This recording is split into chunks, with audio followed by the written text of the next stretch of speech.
Bonjour à tous. Le thème n'est pas encore affiché au-dessus de nous, mais c'est l'Uchronie technologique. On va parler avec nos 4 invités d'Uchronie technologique. Donc, même si je pense que quasiment tout le monde dans la salle sait ce que c'est, je vais commencer par rappeler ce que c'est qu'une Uchronie. Une Uchronie, c'est inventer un autre temps. C'est supposer que l'histoire prend une bifurcation dans le passé et imaginer le monde qui en découle. En quelque sorte, c'est écrire au conditionnel futur, si je peux me permettre cette formule. C'est le fameux « et si c'était passé ceci plutôt que cela ». Alors le plus exploité du genre, c'est d'imaginer un monde dans lequel la Seconde Guerre mondiale aurait été remportée par l'autre camp. Ça a été abondamment abordé dans la littérature. Et donc ici, on va parler d'Uchronie technologique, donc c'est imaginer ce qui se serait passé si les progrès des sciences et des techniques n'avaient pas pris le chemin qu'ils ont pris.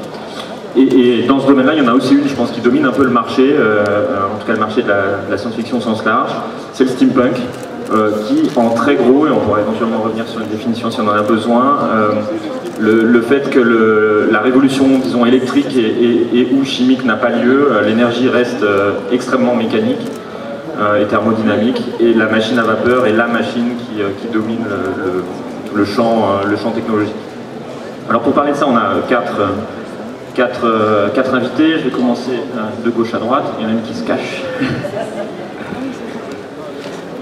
Donc Olivier Guescher est ingénieur et écrivain. Tu as écrit de nombreuses nouvelles. Un roman que tu qualifies toi-même, je crois, de fantastico-rigolo, qui s'appelle Évariste. Et ce qui nous intéresse peut-être plus ici, un cycle steampunk qui s'appelle Le Baron Noir, et qui est une véritable uchronie technologique pour le coup, et qui ressortira chez Mnemos début 2017, augmenté d'un 3e volume, n'est-ce pas? Et dans Le Baron Noir, on peut croiser Clément Adler, Gustave Eiffel, Jules Verne et d'autres, donc tu connais ton sujet. À ta gauche, François Jarriche, qui est maître de conférence à l'Université de Bourgogne. Toi, tu es historien des ouvriers, de l'environnement, des techniques du 19e siècle essentiellement.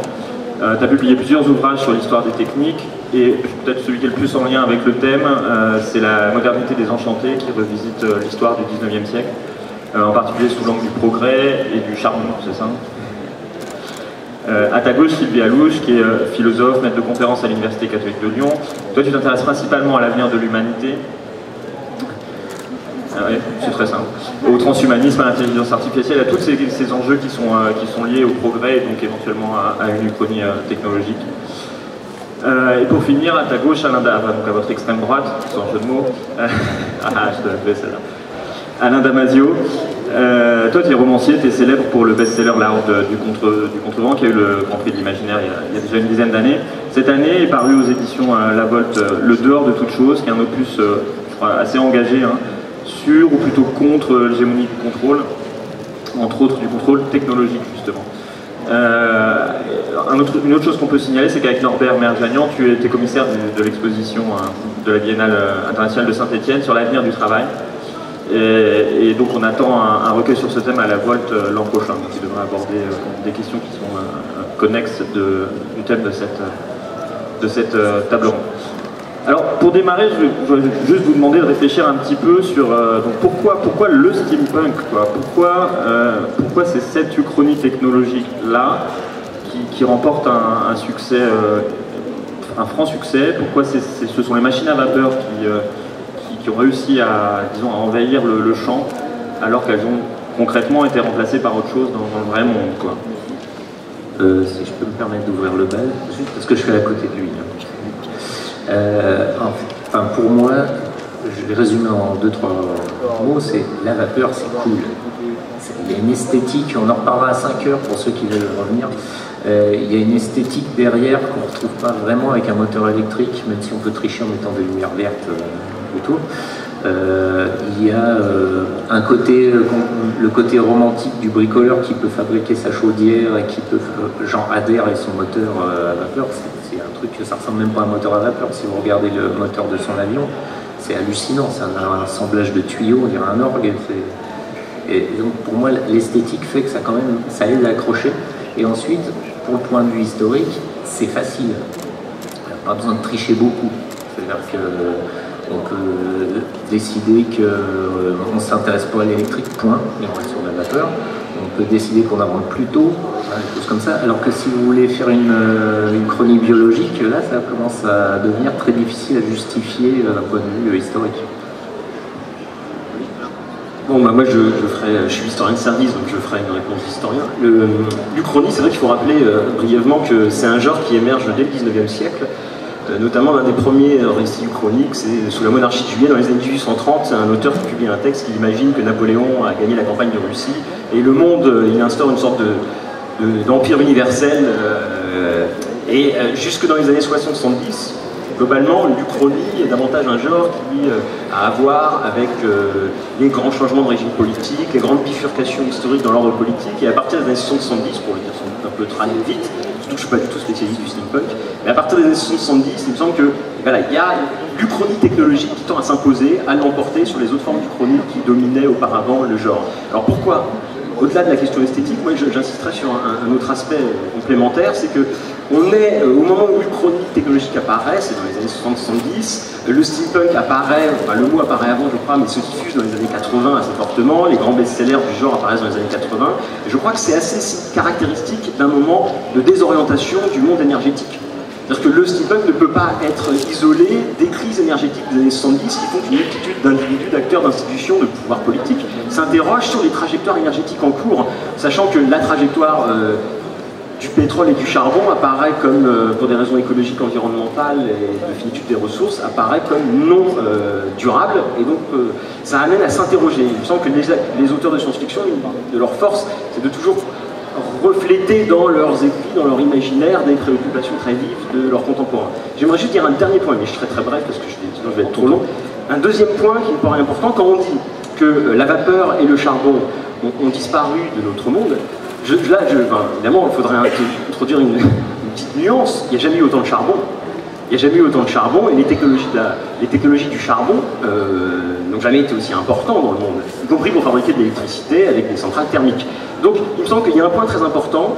D'un point de vue historique, on a tendance à penser l'évolution des systèmes énergétiques comme étant une sorte de succession de systèmes avec des transitions. On serait passé d'un régime énergétique avec le bois, à un régime avec le charbon, puis avec le pétrole, puis aujourd'hui avec le nucléaire ou le renouvelable. Ça ne se passe pas du tout comme ça d'un point de vue historique. On n'est pas dans une succession de transitions énergétiques, on est dans une série d'additions énergétiques. C'est-à-dire qu'on n'a jamais autant consommé de bois, de pétrole, de charbon, d'hydraulique, d'éolien qu'aujourd'hui. Mais les énergies, les différentes sources d'énergie ne se remplacent pas. Elles s'additionnent pour répondre à notre demande énergétique extrêmement en croissance permanente. Voilà ce que je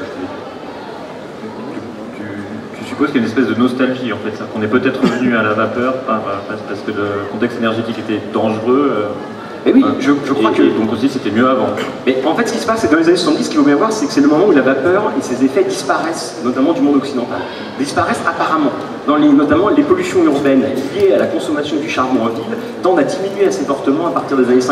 Il faut bien imaginer que jusque dans les années 50-60, les villes occidentales, en Amérique du Nord ou en Europe de l'Ouest, sont toutes extrêmement polluées par la combustion du charbon pour les usages, pour le chauffage ou pour les usages industriels. À partir des années 60-70, on va avoir une dépollution des grandes villes dans le monde occidental, alors qu'en même temps les pollutions vont s'accentuer dans le reste du monde, notamment la combustion du charbon. Donc, et c'est à ce moment-là précisément qu'apparaît le steampunk, c'est-à-dire une sorte de relecture un peu complètement fantasmée, mythologique de ce qu'était le charbon, y compris de ce qu'était le charbon au XIXe siècle, par des auteurs, par la littérature, par la science-fiction, mais aussi par des romans graphiques, par des illustrateurs. Et donc je crois que c'est un moment où le charbon est au cœur de toute une série de débats et suscite des fantasmes, des projections imaginaires qui vont aboutir à ce genre de steampunk. Merci, c'était très intéressant. Je peux juste 2-3 choses. Donc effectivement, j'y avais pas pensé avant, mais si vous regardez comment fonctionne une centrale nucléaire, en fait, l'eau joue un rôle extrêmement important. Et alors, par ailleurs... Il y a des panaches de vapeur. Oui, voilà. Donc, il y a un dernier endroit où on peut les voir vraiment. Oui, c'est une forme de machine à vapeur. Donc ça étaye complètement ce que vous venez de dire. Peut-être aussi, disons, une réponse qui serait plutôt complémentaire. J'aurais un peu envie de dire, mais on n'a pas vraiment d'autres machines. Enfin, ça développe peut-être un petit peu ce que vous avez dit. C'est-à-dire que la science-fiction, comme on le dit souvent, c'est plutôt une technique fiction. Hein. Il y a des machines dans la science-fiction, Bon, on peut faire de belles machines avec de la vapeur, puisque une des spécificités de l'apparition de la thermodynamique, c'est la possibilité d'avoir une source d'énergie interne. Et voilà, et les machines, enfin, on peut, ça a été fait, faire des uchronies avec des technologies antérieures, mais c'est quand même beaucoup moins riche du fait des lois physiques qui sont en jeu que ce qu'on peut imaginer à partir des lois de la thermodynamique, de la vapeur, etc. Donc je pense qu'il y a aussi effectivement quelque chose de propre au type de machines qui sont engagées dans le steampunk, qui fait qu'on peut avoir cette fascination. Moi j'ai... Ça passe, ouais, ok. Moi ça m'a toujours... ce qui m'a fasciné, c'est la fascination des auteurs de SF sur le steampunk. C'est quelque chose que j'ai pas compris pendant longtemps, parce que j'ai pas du tout ce désir ni cette nostalgie. Mais il me semble que ce qui est à l'œuvre là-dedans, enfin ce que j'en comprends moi, c'est qu'on a un passage, et je pense que les années 70 effectivement est un seuil assez intéressant, c'est qu'on a un passage aux machines de troisième génération, aux années 70, c'est-à-dire que les machines informatiques deviennent les machines hégémoniques dans le monde occidental. Et avant ça, on a les machines de deuxième génération, et avant ça, encore au Moyen-Âge, on avait les marteaux, les faucilles, etc. Et l'avantage des machines de deuxième génération, le moment où il y a cette cassure et qu'on passe à l'informatique, c'est que l'informatique, c'est pour moi la machine triste, quoi. C'est-à-dire c'est la machine dont on ne voit pas le fonctionnement, dont on ne comprend pas le fonctionnement. Je pense que personne ici, à part 2-3 cerveaux hyper développés, comprend comment fonctionne un ordinateur, un circuit imprimé, etc. Et donc on nous remonte des cartes mères et on n'y pige rien, et c'est pas spectaculaire, et c'est pas intéressant, et surtout c'est pas charnel, c'est pas sensuel, c'est pas matériel. Moi je crois que ces machines de deuxième génération ont quelque chose de fabuleux, c'est qu'on a l'impression qu'on peut les modifier, qu'on peut les réparer, qu'on peut les empoigner, voilà, qu'on peut encore avoir la main dessus, quoi. Ce qui n'est plus du tout le cas avec les machines de troisième génération. Et je pense que, auteur de SF, on a peut-être cette nostalgie du moment où il y avait une intervention encore possible, humaine et visible sur la machine, qu'on perd aujourd'hui avec l'informatique.